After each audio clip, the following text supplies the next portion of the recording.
வணக்க மக்களின் ஒரு அருமையான விடுதலைக்கான சிறப்பான கூட்டத்தில் தேவன் பல அற்புதங்களை, பல அடையாளங்களை மக்களுடைய வாழ்க்கையில் எடுத்து செய்தார். 6வது வெள்ளிக்கிழமை 13 வார தொடர்ச்சங்கிலி ஜெபத்தினுடைய 6வது வாரத்திலே நாம் இந்த இடத்தில் இணைந்தோம். மக்களுடைய விடுதலை நடந்தது. நீங்க எந்த சூழ்நிலைகள் இந்த இடத்துல சிக்கொண்டவரா இந்த இடத்துல இருக்கீங்க? எந்த பிரச்சனைகள் உங்களை இந்த இடத்துல கட்டி கொண்டிருக்கிறது? நீங்க சில நேரம் உங்களுடைய வாழ்க்கை கட்டப்பட்டதை போல இந்த இடத்துல பார்க்கிறீங்க. எந்த கயிற்றினாலோ அல்லது எந்த விதமான சங்கிலிகளாலோ நீங்க கட்டப்படல. ஆனா எதையும் செய்ய முடியாதவராய், எந்த பதிலையும் இந்த இடத்துல பெற முடியாதவராய், எதையும் துவங்க முடியாத ஒருவராய், குறிப்பா புது மாதத்திலே நாம் இந்த இடத்துல இருக்கிறோம். நான் சொல்ல சரிங்களா? பல யோசனைகள் உங்களுக்கு இருக்கு, பல விருப்பங்கள் உங்களுக்குள்ள இருக்கு, பல திட்டங்கள் செயல்படுத்த தயாரானவராய் இந்த இடத்துல இருக்கீங்க. அதை செய்வதற்கான வழி எல்லாமே என்னன்றது உங்களுக்கு தெரியும், எப்படி செய்யணுன்றது உங்களுக்கு தெரியும். ஆனா நீங்க அதனுடைய பலனை பார்க்க முடியாதவரா இருக்கீங்க. எத்தனை பேர் நீங்க இப்படியான ஒரு நிலையில இந்த வாழ்ந்து கொண்டிருக்கிறீர்கள்? நான் சொல்றது சரியா மக்களே? வியாபாரத்தினுடைய யோசனை இருக்கு பாச, வியாபாரத்துக்கான பணம் இருக்கு, வியாபாரம் செய்யறதுக்கான தேவை இருக்கு, இந்த இடத்துல இடம் இருக்கு, எல்லாமே இருக்கு. ஆனா என்னால இந்த வியாபாரம் தொடங்க முடியல. நான் அதை எப்பொழுதெல்லாம் செயல்பட இந்த இடத்துல விரும்புறேனோ அந்த நேரம் என்னுடைய வழி இந்த இடத்துல கட்டப்பட்ட வழியானதா இருக்கிறது. எனவேதான் ஒவ்வொரு வெள்ளிக்கிழமை இந்த நாம் இந்த விடுதலையை தேவனுடைய அதிகாரத்தோடு அறிக்கை செய்கிறோம். எனவே உங்களை தயார்படுத்தணும்.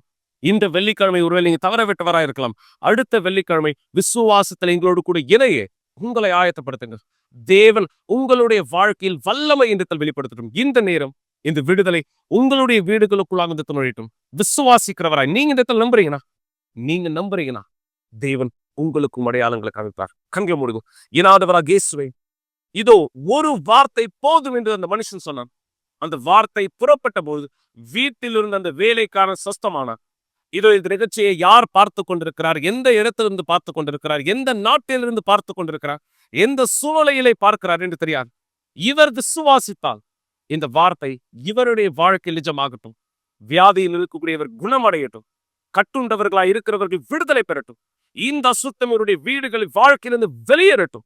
உம்முடைய தொடுதல் இந்த நபர் மீது வரட்டும். விசுவாசித்தால் ஏற்றுக்கொள்ளுங்கள். தேவன் அவர் வல்லமையை உங்களுக்கு வெளிப்படுத்துவார். இயேசுவின் நாமத்தினாலே ஆமென். தேவன் இந்த பதிலை உங்களுக்கு கொடுக்கும். இந்த ஒரு வார்த்தை, இந்த எளிமையான ஜெபம் நீங்க நம்பினால் வழிகள் திறக்கப்பட்டது. உதாரணத்துக்கும் தேவனை நம்பும் பொழுது அவர் நம்முடைய குயவனாய் இந்த இடத்துல இருக்கிறார். அவருடைய கரத்திலே நாம் களிமண்ணாய் இந்த இடத்தில் மாறுகிறோம். நாம் எப்போது ஒரு எளிமையான களிமண்ணாய் தேவன் கைகளில் நம்மை அர்ப்பணிக்கும் பொழுது அவர் நமக்கான புது வடிவத்தை கொடுக்கிறார். அதனுடைய ஆதாரத்தை பார்க்க விரும்புறீங்களா? இந்த சாட்சியை பாருங்க. பொழுதே இந்த புகைப்படத்துல பாக்குற தம்பதி இவங்க தானே சொன்னா நீங்க நம்புவீங்களா? இந்த தம்பதி இல்ல, நான் இது நம்புறேன். நான் திருவோதர பார்க்கலாம். உண்மையில என்னால இத நம்ப முடியும். இது அவங்கள மாதிரி தெரியல. இல்ல இவங்க இல்ல, நான் அப்படிதான் நினைக்கிறேன். இது நீங்களா? அவங்க உண்மையில வித்தியாசமா தெரியறாங்க. ஆச்சரியம். இது எவ்வளவு பெரிய தேவனுடைய அதிசயமா இருக்கு. இது ரொம்பவே நல்ல விஷயம். நான் உங்களை பாராட்டுறேன். எனக்கு தெரியும் இந்த புகைப்படம் ரொம்ப அதிர்ச்சிக்குள்ளானது. ஆனா உண்மையில இதுதான் எங்களுடைய நிஜம். எனக்கு வேலை இருந்தது, எனக்கு ஒரு குடும்பம் இருந்தது. திருட்டு, போதைப் பொருள் பரிமாற்றம், கடத்தல ஈடுபடுற மக்களோட தொடர்புல இருந்தேன். நானும் திருட ஆரம்பிச்சேன், போதை பொருள் விற்பனை செய்ய ஆரம்பிச்சேன். அதாவது கூட என்னுடைய வாழ்க்கையை மோசமான ஒரு நிலைமைக்கு அடிமட்டத்தை கொண்டு போவது எது அப்படின்னா கிராக் பெயின் தான். வீடு இல்லாத ஒரு நிலைமைக்கு என்னை கிராக் கொண்டு போய்விட்டது. அந்த போதை, இந்த கெட்ட பழக்கத்தை நான் ஒவ்வொரு நாளும் செய்ய இருக்குது. ஒவ்வொரு நாள் அந்த போதைக்கு நான் திண்ட வேண்டியது. நான் தெருவில் வசித்த போதாவது நான் ஜெசிகாவை சந்திச்சேன். என்ன மாதிரி அவங்களும் கிராக் போதைக்கு அடிமையா இருந்தாங்க. நான் போதை பழக்கத்துக்கு அடிமையான காரணம், நான் 12 வயசா இருக்கும் பொழுது நான் போதை பொருட்கள் விற்கிற ஒரு நபரை பார்த்தேன். அவருக்கு அப்ப 48 வயசா இருந்தது. நான் அவரை தெரிஞ்சுக்க ஆரம்பிச்சேன், அவரை நேசிக்க ஆரம்பிச்சேன், அவரோட சேர்ந்து வாழ அவருடைய இடத்துக்கு போனேன். அவர் தான் அந்த நேரம் என்ன போதை பழக்கத்திற்கு அறிமுகப்படுத்தினார். நீங்க பார்க்கிற இந்த புகைப்படத்துல தெளிவா பார்க்க முடியும் நான் முன்னாடி எப்படி இருந்தேன். இதுதான் இந்த போதை பொருட்கள் விற்கிற இடமா இருக்கு. இந்த இடத்தை நான் சென்றடைந்தேன். ஏன்னா அவரை போலீஸ் கைது செய்தாங்க. அதற்கு பிற்பாடு நான் தெருக்கல்ல வாழ ஆரம்பிச்சேன். நாங்க 2 பேருமே சேர்ந்துதான் போதை பொருட்கள் விற்க ஆரம்பிச்சோம். நாங்க 2 பேரும் சேர்ந்துதான் போதை பழக்கத்தை பயன்படுத்த ஆரம்பிச்சோம். ஆனா அவர் போதை பழக்கத்தை அதை விற்கிறவரை திருடுறது அதிகமா நினைச்சார். எனவே அவர் தொடர்ந்து திருட ஆரம்பிச்சார். இனி போதை பொருள் பயன்படுத்துறவங்க ஒருத்தர் இல்லையா, Instead of one crackhead, 2 பேரா there were மாறும். 2 crackheads. அநேகரா மாறும் போதை பயன்படுத்துறவங்க கிராக்ன்ற போது நான் பயங்கரமா ஒரு அனுப்பேன். அப்படியே முடிய பிடிச்சி இழுப்பேன். தெருவில் நான் அவரை பார்த்து நான் உபச்சாரம் நீ செய்வேன் அப்படின்னு அவரை உபச்சாரத்தை கட்டாயப்படுத்தேன். தெருவில் முடிவு பிடிச்சி நான் அவரை எழுத்திட்டு போனேன். இந்த ட்ரக் ஹவுஸ்ல வந்து ஒரு Drug house. பிரச்சனை ஏற்படும். போதை கும்பல் நடந்து நாங்கள் திருடி டோல்ஸ் மேல பழி சுமத்தினார். இதுதான் ஒரு மிக மோசமான கட்டமா இருந்தது. Accusation. இந்த குற்றத்தினால போதை கும்பலுடைய தண்டனைக்கு நாம் உட்படுத்தப்பட்டோம்.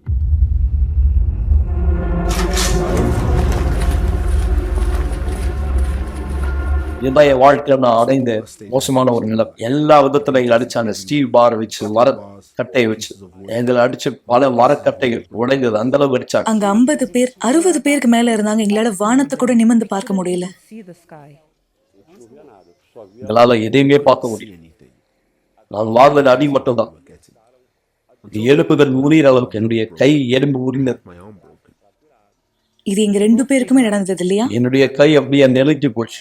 சௌதர மாதிரி மனைவியுடைய கையை கூட அதிகமாக இந்த கையில நான் சுடப்பட்டேன். Hands. அந்த நேரம் நான் தேவனை நோக்கி கூப்பிட்டேன். நான் உணர்த்தேன் என்னுடைய வாழ்க்கையானது முடிய போது உயிர் போகுது.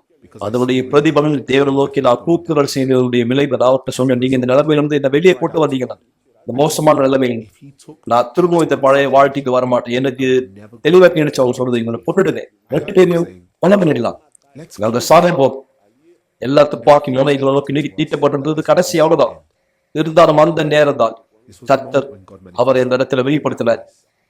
ஒரு மனுஷன் வந்தான்.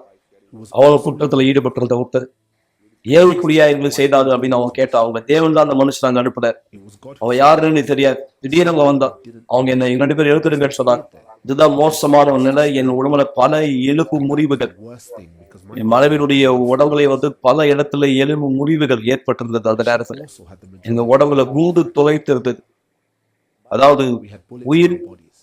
போறதுடைய கடைசி நொடி தரையில விழுந்து கடந்து நாங்க இந்த ஸ்லம்ப்ல இருந்து வெளியே வந்த பிற்பாடு நாங்க ஒரு பஸ்ல ஏறணும். அந்த நேரம் அந்த டிரைவர் எங்களை பார்த்தார். பஸ்ல இருந்த நிறைய பேர் எங்களை பார்த்தாங்க. அவங்க எல்லாரும் சொல்ல ஆரம்பிச்சாங்க, இந்த பொண்ணுடைய உடம்புல காயமா இருக்கு, இந்த பொண்ணுக்கு உடம்புல ரத்தம் வருது. ஆனா அவங்க எல்லாருமே என்ன அந்த கல்லறை கிட்ட தூக்கி போட போகல. ஆனா அவங்க அங்க இருந்து என்னை காப்பாத்தி மருத்துவமனையில சேர்த்தாங்க. என்னுடைய கையில ஒரு ஓட்டையானது விழ ஆரம்பிச்சது. ஏன்னா அவங்க என்ன சுட்டதுனால அதுல இருந்து ரத்தமா வழிய ஆரம்பிச்சது. நான் அந்த நேரம் வராண்டால உட்காந்துட்டு இருந்தேன். மருத்துவர் வந்து என்ன பார்க்கும்படியாக. நான் கடந்து போனது எல்லா வருஷத்துக்கு பின்னாடி We went நான் மருத்துவமனையில இருந்து வெளியே வந்தேன். from hospital. நான் வீட்டுக்கு திரும்பி போன தேவனுக்கு மகிமை. என்னுடைய அத்தை ஒருத்தனை வாழ்க்கை மாறல் சொல்லும் முன்னாடியே தொடர்ந்து போராடிட்டு இருந்தார். என்னுடைய மருமகனுக்காக நான் அநேக வருஷமா போராடினேன். 13 வருஷத்துக்கு மேல. அவங்களுடைய அம்மா சொன்னாங்க, நம்ம வீட்டுக்கு போகலாம், அவங்க வீட்டுல என்ன இருக்கோ நம்ம எடுத்துட்டு வந்துடலாம் அப்படின்னு சொல்லி. அங்க போகும்பொழுது அவர் அந்த இடத்துல இருந்தார். அங்க அவரை பார்க்கும்போது முற்றிலுமாக அழிக்கப்பட்ட ஒரு நபரா இருந்தார். அவர் மருத்துவமனையில இருந்து வெளியே வந்துட்டார். இருந்தாலும் அவருடைய கரங்கள் உடைஞ்சு இருந்தது அந்த குண்டு பத்த காயத்தினால. அப்ப அவரை பார்த்து நான் சொன்னேன், இன்னைக்கு நீ தேவன் கிட்ட போகணும். நான் யூனிவர்சல் ஆலயம் போறதுக்கு ஏத்துட்டேன். Universal Church. நான் ஆலயத்துக்குள்ள I started. நடந்து போனேன். அந்த நேரம் தான் ஜெசிகாவும் And this இங்க வந்தா. Jessica came too. நான் நம்ம ஆலயத்தினுடைய கத்தீட்ரல் அதுக்கு எதிர்க்க இருந்த ஒரு பஸ் ஸ்டாப்ல உட்காந்துட்டு இருப்பேன். அங்க உட்காரும்போது நான் கிராக் ஆனது பயன்படுத்திட்டு இருந்தேன். அவர் எப்ப திரும்பி வருவாரோன்னு அவருக்காக காத்துட்டு இருப்பேன். ஆனா உள்ள போறதுக்கு எனக்கு கொஞ்சம் கூட விருப்பம் இல்லை. ஆனா எப்ப அவர் என்ன முதல்ல வர சொல்லி கூப்பிட்டாரோ நான் உடனே அதை அந்த நேரம் தான் இஸ்ரவேல் சிறப்பு நிகழ்ச்சி குறித்து பேசப்பட்டது. அது ஒரு மாற்றத்துக்கான நிகழ்ச்சி. என்ன மாற்றத்துக்கான நிகழ்ச்சி? வாழ்க்கை மாற்றத்துக்கான நிகழ்ச்சி. நாங்கள் இருவரும் எங்களை முழுமையாக ஒப்படைச்சோம். எங்களுடைய பழைய சிருஷ்டியை பீடத்து மேல நாங்கள் ஒப்படைச்சோம். என்னுடைய வாழ்க்கையில கெட்டதா இருந்த எல்லாவற்றையும் நான் பீடத்து மேல ஒப்படைச்சேன். நான் தேவனிடத்துல சொன்னேன், நான் எப்படி குப்பையான ஒரு மனுஷனா மோசமான ஒருத்தரா இருந்தனோ அது அனைத்தையும் அந்த மனுஷன் அனைத்தையும் முழுவதையும் நான் பீடத்து மேல ஒப்படைக்க போறேன். இது வெறும் நான் தரப்போகிற எண்ணிக்கையிலான தொகை பணம் மட்டும் கிடையாது. என்னுடைய வாழ்க்கை முழுவதையும் நாங்கள் அந்த இடத்துல அர்ப்பணிக்க போகிறோம். புதிய வாழ்க்கையை பெற்றுக்கொள்ள இல்லையா? To change மாறுவதற்காக, முழுமையா அர்ப்பணிப்பதற்காக, எங்க வாழ்க்கையில தேவனை நாங்க பார்ப்பதற்காக.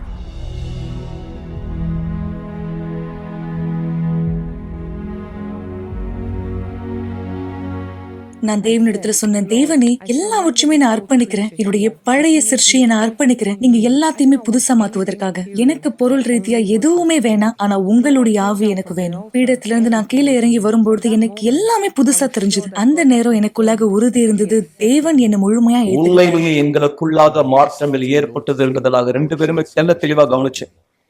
அதற்கு பிற்பாடு நாங்க தண்ணீர் ஞானஸ்தானம் எடுத்தோம். இருந்தாலுமே எங்களுக்குள்ளாக ஒரு வெறுமையானது இருந்தது. நாங்க வேதாகமத்தை படிச்சோம், கூட்ட நேரத்துல தேவனை நோக்கி ஜெபித்தோம். இருந்தாலுமே எங்களுக்கு தெரியும், ஏதோ ஒண்ணு தவற விடப்படுது. ஏதோ ஒண்ணு தவற விடப்பட்டது. அதுதான் பரிசுத்த ஆவியானவரா இருந்தார். எனவே எங்களுக்குள்ளாக விருப்பம் அதிகமா ஏற்பட்டது. நாங்க அதிகமா தேட ஆரம்பிச்சோம். தேவனுடைய காரியத்துல அதிகமுள்ள ஈர்ப்புள்ள நபரா மாறினோம். இதன் மூலயமா தேவனுடைய ஆவியை பெற்றுக்கொள்ள முடியும். எந்த நேரம் நாங்க தீர்மானம் எடுத்தோமோ தேவனுடைய ஆவியானவர் வந்து எங்கள் மேல இறங்கினார். அதுக்கு பிற்பாடு எனக்கு சொல்றதுக்கு வார்த்தையே இல்லை. இது அந்த அளவுக்கு பலமானது. நான் இப்ப ரொம்ப உணர்ச்சி வசப்படுறேன். ஏன்னா நான் ஒரு தரித்திரமான நபரா இருந்துமே தேவன் என்னை ஏத்துக்கிட்டார். அவருடைய ஆவியை எனக்காக கொடுத்திருக்கார்.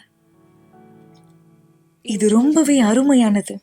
எனக்கு கண்டிப்பா அது வித்தியாசமான ஒன்றா இல்லை. அதேதான் இதோ ஒரு எங்களுக்குள்ள நிரப்பப்பட வேண்டும் அப்படின்னு எங்க 2 பேருக்கு தெளிவாப்படுது.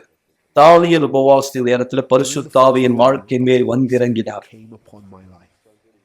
அந்த தருணத்துல நான் தேவனை வெறும் துதிச்சுக்கிட்டே இருந்தோம். ஏன்னா அது ரொம்ப ஒரு அருமையான ஒரு அனுபவம் மாறி நான் இந்த வார்த்தையை வாழ்க்கையில ஒவ்வொரு நாளும் சுமந்து கொண்டு இருக்கிறேன். எந்த கோடா முதலாவது தேவனுடைய ராஜ்யத்தையும் அவருடைய நீதியையும் தேடுங்க, அப்போது இவைகள் எல்லாம் உங்களுக்கு கூட கொடுக்கப்படும். இன்றைக்கு என்னுடைய வாழ்க்கை இப்படியாதான் இருக்கு.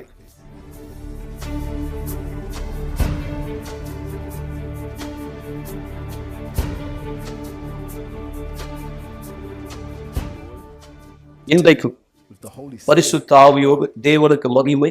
எங்களுடைய திருமணத்தை அதிகாரப்பூர்வமான ரெஜிஸ்டர் ஆபீஸ்ல அதே சமயம் பீடத்தின் மேலே on the altar. மிக முக்கியமான ஒன்று Important ஆமா, இது ரொம்பவே முக்கியமானது. என்னுடைய வாழ்க்கை மேல் தேவனுடைய ஆசீர்வாதத்தை பெற்றிருப்பது. upon our lives. தேவனுக்கு மகிமை. எங்க இருவருக்கும் எங்களுக்குன்னு வேலை இருக்கு. இன்னைக்கு உங்களுடைய வாழ்க்கையுடைய எல்லா பகுதியிலும் தேவனை ஆசீர்வதிச்சு கொண்டிருக்கார். உங்களை அழைக்கப்பட்ட ஒரு வாழ்க்கையார். நாங்க இருந்த எல்லாருமே முன்னாடி யாரெல்லாம் பார்த்துருக்காங்களோ நாங்க இப்ப இன்னும் அதிகமா, அதாவது வேற எதுவும் அதிகமா நாங்க சொல்ல வேண்டிய அவசியமே கிடையாது. We don't, அவங்க என்னுடைய வாழ்க்கையை பார்க்கிறாங்க. they look at us. பார்த்த உடனே தேவன் தான் என்னுடைய வாழ்க்கையில இதை செய்தார். அவருக்கு என்ன தெளிவா தெரியும். முன்னாடிலாம் நாங்க மக்கள் இடத்துல இருந்து திருடதான் செய்வோம். ஆனா இப்போ தேவன் எங்களுக்கான நிலைமையை கொடுத்திருக்கார், அவங்களுக்கு உதவி செய்யறதுக்காக. ஊழிய பணி நடக்கிற குழுல நாங்க ஒரு பகுதியா இருக்கோம். ஏன்னா ஊழிய பணி குழு ரொம்பவே எங்களுக்கு தெரிஞ்சது. ஏன்னா முன்னாடி எங்களுக்கு உதவி கிடைக்க வந்தோம். ஆனா இப்போ நாங்க எல்லாருக்குமே உதவி செய்யறோம். இன்னைக்கு நான் அவங்கள பார்க்கும் பொழுது தேவனுடைய அதிசயத்தை அவங்களுக்குள்ளாக பார்க்கிறேன். அவங்களுக்குள்ளாக இந்த தாக்கத்தை பார்க்கிற இன்னொரு ஆத்மாவை ரட்சிப்பதற்காக அவங்க எல்லார்கிட்டயும் பேசுறாங்க. முன்னாடி அவங்க வாழ்க்கை எப்படி இருந்தது, இப்போ எப்படி இருக்காங்க. இது மிகவும் மகிமைக்குரியது. தேவனுடைய நாமம் மகிமைப்படுத்தப்படுது. புகைப்படத்தை பார்க்கும்போது எல்லோருக்கும் எனக்கு சொல்ல போல தேவனால என்ன செய்ய முடியும் என்று எல்லாரும் தெரியப்படுத்தணும் போல நான் விரும்புறேன். நான் நினைக்கிறேன் இப்படிப்பட்டவங்க உலகத்துல இருந்ததே இல்லை அப்படின்னு நினைக்கிறேன்.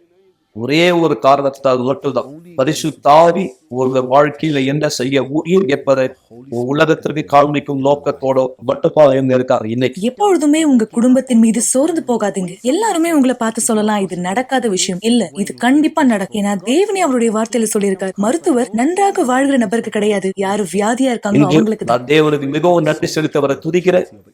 உன்னுடைய வாழ்க்கையை அவர் ஏற்றுக்கொண்ட காரணத்தினால் என்னுடைய வாழ்க்கையில் அதை அர்ப்பணித்ததனுடைய பிரதிபலன் நாங்கள் கொடுத்தோம்.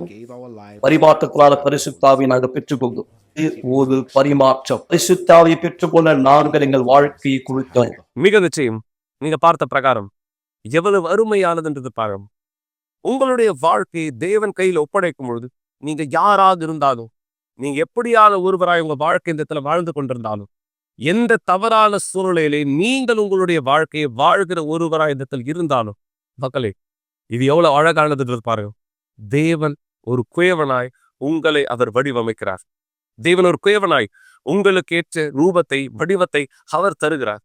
இந்த சாட்சியில நீங்க இடத்துல பார்த்த பிரகாரம் இந்த தம்பதியர் எப்படியான ஒரு வாழ்க்கை நிலையில் இருந்தாங்க. நான் சொல்ல போனா உருவம் இல்லாதவராய், வாழ்க்கை இல்லாதவராய், அல்லது வாழ்க்கையினுடைய எந்த விதமான எதிர்பார்ப்பின் தேவைகள் இல்லாத ஒருவராய், ஒரு அழிக்கப்பட்ட வாழ்க்கை பூமியிலே இந்த ஒரு உயிருள்ள நரகத்தில் வாழ்கிற ஒரு வாழ்க்கை போல தவறான பழக்கங்கள், தவறான சகவாசங்கள், முற்றிலுமாய் அழிக்கப்பட்ட ஒரு நிலைமை ஆனா தேவன் கைகளில் இவர் வாழ்க்கை கொண்டு வரப்பட்ட பொழுது தேவன் இந்த நபருக்கு எவ்வளவு அருமையான வடிவத்தை கொடுத்தார் பாத்தீங்களா? தேவன் எவ்வளவு அருமையான வாழ்க்கையை இந்த இடத்துல கொடுத்தார் பாத்தீங்களா? பாசு, இது எனக்கு நடக்க முடியுமா? என் வாழ்க்கை இந்த இடத்துல மாற முடியுமா? என்னுடைய வாழ்க்கை இந்த இடத்துல ஒரு குப்பையில் இருக்கிற ஒரு வாழ்க்கை போல இந்த இடத்துல இருக்கு. ஒரு துர்நாற்றம் வீசக்கூடிய ஒரு வாழ்க்கைய, அவமானத்தினுடைய வாழ்க்கைய, வேதனையுடைய வாழ்க்கையா, யாரும் என்கிட்ட பேச விரும்புறது கிடையாது, யாரும் எனக்கு நெருங்கி வர விரும்புறது கிடையாது, ஏன்னா எல்லோருமே என்னை வெறுக்கிறவரா இருக்காங்க. இந்த உலகம் முழுவதும் உங்களை வெறுக்கலாம், ஆனா தேவன் வெறுக்கல. இந்த நேரம் இந்த வார்த்தை நீங்க கேட்கறீங்கன்னா கவனிங்க. இந்த வார்த்தையை அவர் உங்களுக்கு பேசுவதற்கான காரணம், அவர் உங்களை நேசிக்கிறார். இயேசு உங்களை நேசிக்கிறார் மக்களே. அவர் உங்களுக்கு உதவி செய்ய தயாரானவரா இருக்கார். ஆனா தேவன் தானா உங்க வாழ்க்கையில் எல்லாத்தையும் செய்ய முடியாது. தேவன் அனுமதி கேட்கிறார். தேவன் வாசற்படியை தட்டுகிறார். நீங்க திறக்க தயாரா இருக்கீங்களா? நீங்க அவருக்கு அனுமதி கொடுக்க தயாரா இருக்கீங்களா? அவர் உங்க வீடுகளுக்குள்ள நுழைய நீங்க வாய்ப்பை கொடுக்க தயாரா இருக்கீங்களா? தயாரா இருக்க. அப்ப அனுமதி கொடுங்க. அவர் உங்க வாழ்க்கைக்குள் நுழைந்து வித்தியாசத்தை ஏற்படுத்துகிறவரா இருக்கிறார். பாஸ்டர், இது நிஜமாகவே நடக்குமா? நீங்க பார்த்த சாட்சியினுடைய தொடர்ச்சியாய் இன்னொரு சாட்சியும் நான் உங்களுக்கு காமிக்க விரும்புறேன். என இந்த நபர் இப்படியான ஒரு அழிக்கப்பட்ட வாழ்க்கை, ஒரு பிச்சைக்காரராய் இந்த இடத்துல வாழ்ந்தார் என்று சொன்னால் தவறானது கிடையாது. என இவர் அப்படிதான் இருந்தார். ஆனா அந்த நபருக்கு தேவன் இன்று செய்திருக்கிறது என்ன? இவர் வாழ்க்கை இன்று எப்படியானதா இடத்துல மாறி இருக்கிறது? சாட்சியை பாருங்கள் இப்பொழுதே. நீங்கள் பார்த்து கொண்டிருக்கக்கூடிய இவர் தெற்கு சம்பூலவில் ரோட்டில் இருக்கக்கூடியவர். இவர் காணவில்லை.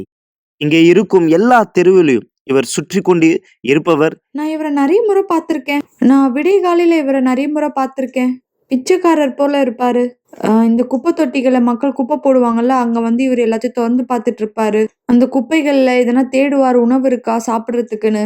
யாருன்னா இவரை பார்க்கும் போது இவர் எலும்பு கூட மாதிரியே இருப்பாரு. அவர் எலும்புலாம் வெளியே தெரியும். அவரை பார்க்கவே பயமா இருக்கும். நான் மட்டும் இல்ல, நிறைய பேர் அவரை பார்த்தாலே பயப்படுவாங்க. ரொம்ப நாள் ஆச்சு நான் அவரை பார்க்கல அவரை.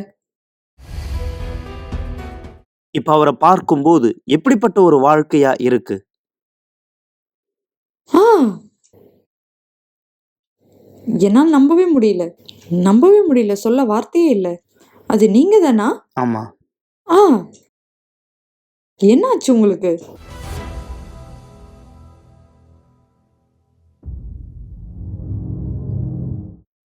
நான் இந்த நிலைமைக்கு வர்றதுக்கு எனக்கு நிறைய விஷயங்கள் நடந்துச்சு. நான் ஒரு பிசாசு கிரியால பாதிக்கப்பட்டேன். எனக்கு திருமண வாழ்க்கையில பிரச்சனையா இருந்தது. எப்ப பார்த்தாலும் என்னுடைய மனைவியை போட்டு நான் அடிப்பேன். அந்த அளவுக்கு எனக்கு கோவம். அது மட்டும் இல்லாம என் கூட வாழ வந்தவ, நான் அவளை வந்து ரொம்ப அவமானப்படுத்துவேன். என் கையை நீட்டி அவளை அவமானப்படுத்துவேன். அதுக்கு என்னுடைய பிள்ளைகளே சாட்சி. ஏன்னா அந்த அளவுக்கு மோசமா நான் நடந்துப்பேன். அவங்க முன்னாடி தான் இது எல்லாமே நடக்கும். அப்படிப்பட்ட நேரத்துல தான் நான் வந்து ட்ரக்ஸ்ல நான் வந்து செயல்பட ஆரம்பிச்சேன். ட்ரக்ஸுக்கு அடிமையாய் வித்து குடிக்கிறது, நைட் கிளப்புக்கு போறது, பிற்பாடு இன்னும் அதிகமாக மோசமாயிடுச்சு. கொக்கைன், மலீனா, கிராக், இந்த மாதிரி ஒவ்வொன்றா நான் எடுக்க ஆரம்பித்தேன் கஞ்சால. என்னால் வேலைக்கே போக முடியாத சூழ்நிலை ஆயிடுச்சு. ஏன், என்னுடைய மொத்த சம்பாத்தியமும் போதைப் பொருளுக்கு நான் செலவு பண்ணுருவேன். என் மனைவி வேலைக்கு போனான்னா நான் என்ன பண்ணுவேன், வீட்டில இருந்து எல்லா பணத்தையும் எடுத்து எல்லாத்தையும் நான் ட்ரக்ஸுக்கு பயன்படுத்துவேன். பசங்களுடைய ஆகாரத்துக்கு எடுத்து வைக்கிற அந்த காசை கூட நான் எடுத்து நான் போய் ட்ரக்ஸ் வாங்கிடுவேன். என்னுடைய அப்பா என் குடும்பத்துக்கு எல்லா நேரமும் பிரச்சனைகளை கொடுத்தார். அவர் எங்க வீட்டுல ஒரு ஜோம்பி போல இருந்தார். எங்க வீட்டுல இருந்து எல்லாத்தையும் திருடுவாரு. சின்ன பொருளை கூட திருடுவாரு. பால் இருக்க, நெயில் பாலிஷ் எல்லாத்தையுமே திருடுவாரு. அவர் போதைப் பொருள் வாங்க எதுவா இருந்தாலும் வித்துருவாரு. என்னால இதுல இருந்து வெளியே வர முடியாத சூழ்நிலை. என் வாழ்க்கையில எந்த கட்டுப்பாடும் இல்லை. அந்த அளவுக்கு கஞ்சால நான் அடிமையாயிட்டேன். எல்லாருக்கிட்டையும் சண்டை போடுறது. என் ஃப்ரெண்ட்ஸ் எல்லாருமே என்னை விட்டு தூரமா பிரிஞ்சு போயிட்டாங்க. என்னை பார்த்தாலே பயம் வந்துடுச்சு. நல்லா செய்யற வேலையை நான் விட்டுட்டேன். அந்த நேரம் என் மனைவி யோசிச்சது, இனிமே இவர் வந்து எங்க குடும்பத்தை பார்த்துக்க மாட்டார், பசங்களை பார்த்துக்க மாட்டாரு. அதனால என்னுடைய மனைவி என்னை விட்டுட்டு பசங்களை கூட்டிட்டு போயிட்டா. இப்போ நான் தனிமையில இருக்கிறது போல. அதனால இன்னும் அதிகமா நான் ட்ரக்ஸ் பயன்படுத்த ஆரம்பிச்சேன். அந்த நேரம் என் வீட்டில் இருக்கிற எல்லா பொருளையும் விற்க ஆரம்பிச்சேன். கேஸையும், வீட்டில் இருக்கக்கூடிய குக்கரு, ஒவ்வொரு பொருளையும், வீட்டில் இருக்கக்கூடிய கதவுக கூட நான் என்ன பண்ணேன்னா எடுத்து விற்க ஆரம்பிச்சேன். குளிக்கிறது கூட எதுவும் இருக்காது. வீட்டில் கரண்ட்டு கூட எதுவும் இருக்காது. இருட்டா இருக்கும். எதனாலனா முன்னாடி வயரிங் எல்லாம் கொடுத்துருப்பாங்க. அந்த வயரிங் கேபிள் எல்லாத்தையும் எடுத்து பிடுங்கி அதையும் நான் வித்துட்டேன். இதனால நான் ரோட்ல உலாவி கொண்டிருந்தேன். எங்கே போகிறான் என்று அறிய முடியவில்லை. என்ன செய்ய போகிறான் என்று தெரியவில்லை. அப்ப நான் ராத்திரி நேரத்துல எங்க போறேன்னு தெரியாது. குளிக்கிறது இல்ல.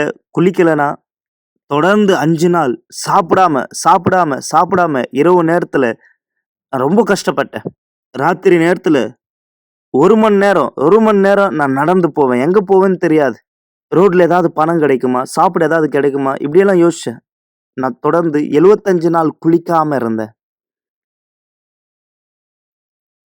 என்னுடைய துணிகள் எல்லாம் கிழிஞ்சு தான் இருக்கும். ட்ரெஸ் கிழிஞ்சு உடம்புல இருக்கக்கூடிய எல்லா பகுதியும் வெளியே தெரிய ஆரம்பிக்கும். என்னால கவர் பண்றது கூட துணி இல்ல. உடம்புல ஃபுல்லா காயம், புண்ணா இருக்கும்.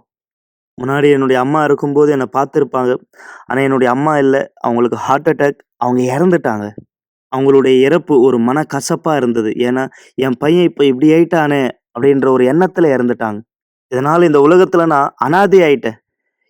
இந்த ஒரு எண்ணம் என்னை இன்னும் காயப்படுத்தியது. குளிக்காம ரொம்ப மோசமாயிட்டேன். நான் வெறும் காத்திருந்தேன் சாவறதுக்காக.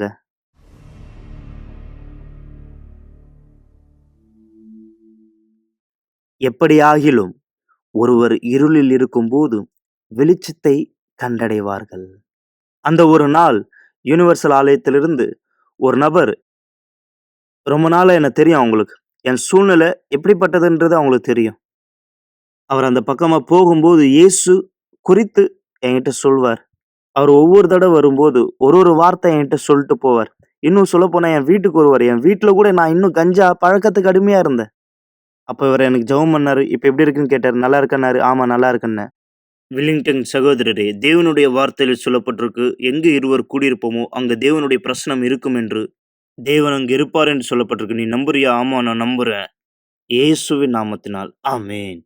நீ இந்த ஞாயிற்றுக்கிழமை வரணும். உன் குடும்பம் மாறணும். குடும்பத்துக்காக ஜெபம் பண்ணவா.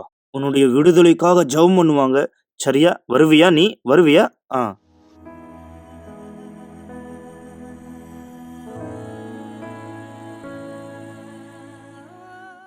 யுனிவர்சல் ஆலயத்திற்கு நான் இப்படியா தான் வந்தேன். என் வாழ்க்கை முற்றிலும் அழிக்கப்பட்ட வாழ்க்கையா இப்படியா தான் நான் யுனிவர்சல் ஆலயத்துல வந்தேன். அங்க ஒரு பாஸ்டர் சொன்ன வார்த்தை, உன் வாழ்க்கை மாறும். அந்த சத்தியத்தை நான் நம்பினேன்.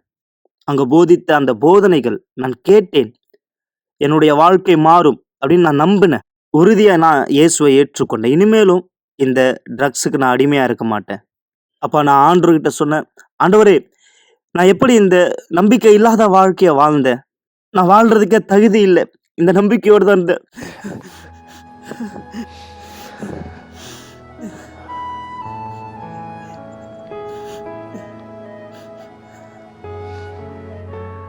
நான் பார்த்த உண்மையா இயேசு என்னை கண்ணோக்கி பார்க்கிறாருன்ட்டு.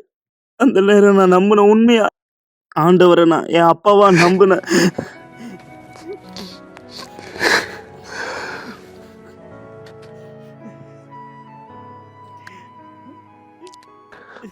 இந்த மாதிரி அனுபவம் முன்னாடி எனக்கு கிடைச்சதே இல்லை. அப்போ ஒரு சத்தம், இதுல இருந்து உன்னால வெளியே வர முடியும் என்ற சத்தம். நான் இவ்வளோ கெட்டது நான் பண்ணேன். இவ்வளோ மோசமா நான் இருந்தேன். நான் மாறி ஆகணும் அப்படின்ட்டு என் வாழ்க்கை நான் ஆண்டவர்கிட்ட அர்ப்பணிச்சேன். அப்பதான் நான் நினைச்சேன், இனிமே இந்த வாழ்க்கை எனக்கு வேணாம். அருமையா வாழணும். உடனே நான் தண்ணீர்ல ஞானஸ்தானம் எடுத்தேன்.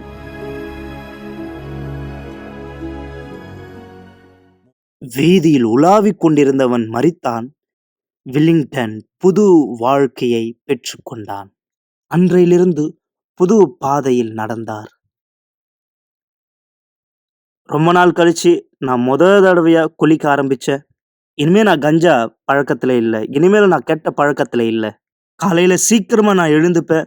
எக்ஸசைஸ் நான் பண்ணுவேன். எப்போ நான் விடுதலை பெற்றுக்கொள்றதுக்காக புதன்கிழமை, வெள்ளிக்கிழமை, ஞாயிற்றுக்கிழமை நான் ஆலயத்துக்கு போகும்போது இஸ்ரவேல் சிறப்பு நிகழ்ச்சியை குறித்து நான் கேள்விப்பட்டேன். அதுவரையும் நான் முன்பு எங்கேயும் கேள்விப்படவில்லை. அப்ப அந்த பாஸ்டர் கூட்டத்துல சொன்னாரு, இஸ்ரவேல் சிறப்பு நிகழ்ச்சினா என்ன, எப்படிப்பட்ட வாழ்க்கை நம்ம வாழணும், தேவனுடைய பீடத்திலிருந்து ஒரு புது வாழ்க்கை நம்மளால பெற முடியும், அந்த நம்பிக்கை. அப்ப நான் நம்பினேன். தேவனிடத்திலிருந்து புது வாழ்க்கை அவருடைய பீடத்திலிருந்து பெற்றுக்கொள்ளணுன்ட்டு நிஜமாவே இயேசுவை நான் அறிய விரும்பினேன். முழு மனதோட பரிசுத்தாவி எனக்குள்ள பெறணும் நான் வாஞ்சியா இருந்தேன். பரிசுத்தாவினிடத்தில் இப்படிதான் நான் ஜெபித்தேன். இதுல இருந்து கெட்ட பழக்கத்துல இருந்து என்னை வெளியே கொண்டு வந்தீங்க. இப்ப எனக்குள்ள நீங்க வாங்க. பரிசுத்தாவி பெற நான் தியாகம் செஞ்சேன். முன்னாடி என் வீட்டு கதவை வித்து பிசாசுக்கு நான் கொடுத்திருக்கும் போது, இப்போ நான் தேவனுக்காக என் தியாகத்தை ஆயத்தப்படுத்தி பீடத்தின் மேல ஏறினேன்.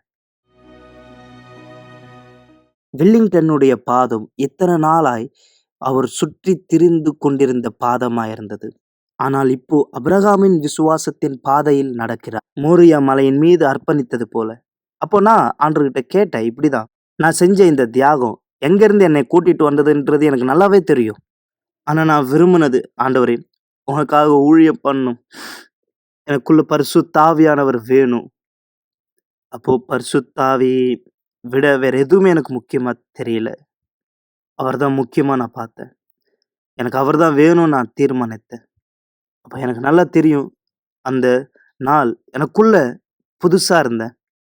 நான் ஆண்டவர்கிட்ட கேட்கும்போது வித்தியாசமா இருந்தது. கர்த்தர் பரிசுத்தாவி எனக்கு கொடுத்தார். அப்ப அவர் சொன்ன வார்த்தை, மகனே நான் உன் கூட இருக்கேன். அந்த நாள் எனக்கு ரொம்ப சந்தோஷமா இருந்தது. ரொம்ப ஆனந்தமான நாளா இருந்தது. என் வாழ்க்கையில நான் ஒரு மாபெரும் சாதனை செஞ்சது போல இருந்தது. வேற எது கிடைச்சிருந்தாலும் எனக்கு மதிப்பா இருந்திருக்காது. பரிசுத்தாவி எனக்குள்ள வந்தாரு. இதோ இன்று வில்லிங்டன் மாறினான். தேவனுடைய மனுஷனாய் பரிபூர்ணமாய் மாறிய வாழ்க்கை. இன்னைக்கு நான் மாறி இருக்கேன். என் வாழ்க்கை சந்தோஷமா இருக்கு. நான் ஒரு நபரை தேர்ந்தெடுத்தேன் திருமணம் செய்யறதுக்காக. இன்றைக்கு எனக்கு மறுமணம் நடந்திருக்கு. என்னுடைய திருமண வாழ்க்கையில தேவன் சந்தோஷத்தை கொடுத்தார். என்னுடைய பிள்ளைகளோட நான் பேச ஆரம்பிச்சேன். எல்லாம் நல்லபடியா இருக்கு. நாங்க இப்ப எங்க அப்பா வீட்டுக்கு போறோம். ஒண்ணா சாப்பிட உட்காருறோம். நானு, என்னுடைய பையன், என்னுடைய சகோதரர், அவருடைய மகள் எல்லாரையும் கூட்டிட்டு வராங்க. நாங்க மதிய உணவு சாப்பிட அவரோட போனோம். அவரை பார்க்கும் பொழுது அவருடைய முழு மாற்றத்தை நாங்க பார்க்கிறோம். நிச்சயமா அது ஒரு அதிசயமே. எப்போ நான் அந்த வீடியோ ரெக்கார்ட் பண்ணனோ, இது அவருடைய சித்தமா இருந்தது. தேவன் தன் வேலையை செய்ய ஆரம்பித்தார் என்று வீதியில் உலாவிக் கொண்டிருக்கக்கூடிய அந்த மனுஷன் ஆனா இன்னைக்கு மாறி இருக்கிறார். என் குடும்பம் மாறி இருக்கு. இன்னைக்கு ரொம்ப அவர் மாறி இருக்காரு. முன்னாடி ஒரு குடிகாரா இங்க வா அப்படின்னு சொல்லி கூப்பிடுவாங்க. ஆனா இன்னைக்கு சார் அப்படின்னு சொல்லி கூப்பிடுறாங்க. இன்னைக்கு நான் எனக்காக வேலை செய்யறேன். எனக்கு 7 கிளைண்ட் இருக்காங்க. இப்ப கார் இருக்கு, பைக் இருக்கு. இன்னைக்கு எது வேண்டுமோ நான் அதை வாங்கி சாப்பிடுற நிலைமையில இருக்கேன். இதெல்லாமே செஞ்ச தேவனுடைய ஆவி, பரிசுத்தாவி எனக்கு சமாதானம் கொடுத்திருக்கிறார். தெருவுல ஒரு பிச்சைக்காரனா சுத்தின்னு இருந்தேன்னா, யாருக்குமே யாருன்னு தெரியாதன்னா, இன்னைக்கு ஆபிரகாமுடைய குமாரனா மாறினேன். எனவே மக்களே, இப்பொழுது நீங்க இன்னும் எந்த காரணத்திற்காக காத்துக் கொண்டிருக்கீங்க? உங்க வாழ்க்கையை தேவன் கையில ஒப்படைங்க. உங்க வழிகளை தேவன் கையில ஒப்படைங்க. உங்களுடைய 100% குறைவாய் கிடையாது. என்னை ஆண்டவராக இயேசு உங்களுக்கு முழுமையை கொடுத்தாரே. ஆனால் அப்ப உங்ககிட்ட இருந்து அவர் எதிர்பார்க்கிறது என்ன? அதே முழுமை. நீங்கள் இந்த முழுமையை அவருக்கானதா இந்த இடத்துல கொடுக்கும் பொழுது அவர் வைத்திருக்கிற முழுமை உங்களுடையது. உங்களுடைய முழுமையும் தேவனுடைய முழுமையும் ஒப்பிட முடியுமா? உங்களுடைய முழுமை தேவனுடைய முழுமையோடு இந்த இடத்துல ஒப்பிட முடியுமா? யோசித்து பாருங்கள். எனவேதான் வருகின்ற ஞாயிற்றுக்கிழமை காலை 9:30 மணிக்கு நீங்கள் தேவனுடைய சமாதானத்தை பெற்றுக்கொள்ள வரவேற்கப்படுகிறீர்கள். இந்த உலகம் சமாதானத்தை குறித்து பேசுகிறது. ஆனா இந்த உலகத்தால் சமாதானத்தை கொடுக்க முடியாது. ஏன்னா இந்த உலகம் பாவத்தினாலே நிறைந்ததா இருக்கிறது. நீங்க யார்? இந்த பாவ வாழ்க்கையை கைவிட்டு தேவனோடு ஒரு புது வாழ்க்கையை தொடங்கி தேவனாலே பலப்படுத்தப்பட இந்த இடத்தில் விரும்புகிறீர்களோ, தேவனாலே நிரப்பப்பட உங்களை நீங்கள் இந்த இடத்தில் ஆயத்தம் படுகிறீர்களோ, நீங்கள் இந்த சமாதானத்தை பெற்றுக்கொள்ள முடியும். ஆம், ஆண்டவராக இயேசு இந்த சமாதானத்தை உங்களுக்கு கொடுக்க விருப்பம் உள்ளவராய் இந்த இடத்துல இருக்கிறார். நீங்க சமாதானத்தை பெற தயாரா இருக்கீங்களா? தேவனுக்கு அனுமதி கொடுக்க தயாரானவரா இந்த இடத்துல இருக்கீங்களா? எனவே நீங்க ஸ்கிரீன்ல பார்க்கிற இந்த தொலைபேசி எண்களில் எங்களை தொடர்பு கொள்ளுங்க. உங்களுக்கு அருகில் இருக்கக்கூடிய யூனிவர்சல் ஆலயத்தினுடைய முகவரியை தெரிந்து கொள்ளுங்க. நீங்கள் இந்த நாள் உங்களுடைய நேரத்தை பயன்படுத்தலாம். நாளை ஆலயத்தை இந்த இடத்தில் கண்டறியலாம். நீங்க இந்த ஞாயிற்றுக்கிழமை காலை 9:30 மணி கூட்டத்தில் எங்களோடு கூட இந்த இடத்தில் இணைய வரவேற்கப்படுகிறீர்கள். இந்த ஞாயிற்றுக்கிழமை தேவனோடு சந்திக்கக்கூடிய சமாதானத்தை சந்திக்கக்கூடிய ஞாயிறாய் அவரோடு உங்களுடைய புது வாழ்க்கையை தொடங்க தேவன் வாய்ப்பை திறக்கிறார். வாய்ப்பை பயன்படுத்த விரும்புகிறீங்களா? தவற விடாதீர்கள். இந்த ஞாயிற்றுக்கிழமை காலை 9:30 மணிக்கு தேவன் உங்களையும் உங்களுடைய வீட்டாரையும் உங்களுடைய வாழ்க்கை உங்களுடைய வீட்டில் நீங்கள் இது தாயக்கமாக்கின இந்த தண்ணீர் எதுவா இருந்தாலும் பாட்டிலோ கிளாஸிலோ அதுவும் ஆசீர்வதிக்கப்படட்டும். விசுவாசத்தோடு குடியுங்க. தேவனுடைய குணமாக்குதல் விடுதலை ஆசீர்வாதத்தை பெற்றுக் கொள்ளுங்கள். ஞாயிற்றுக்கிழமை உங்களை ஆலயத்தில் சந்திக்கிறேன். இயேசுவின் பெயராலே.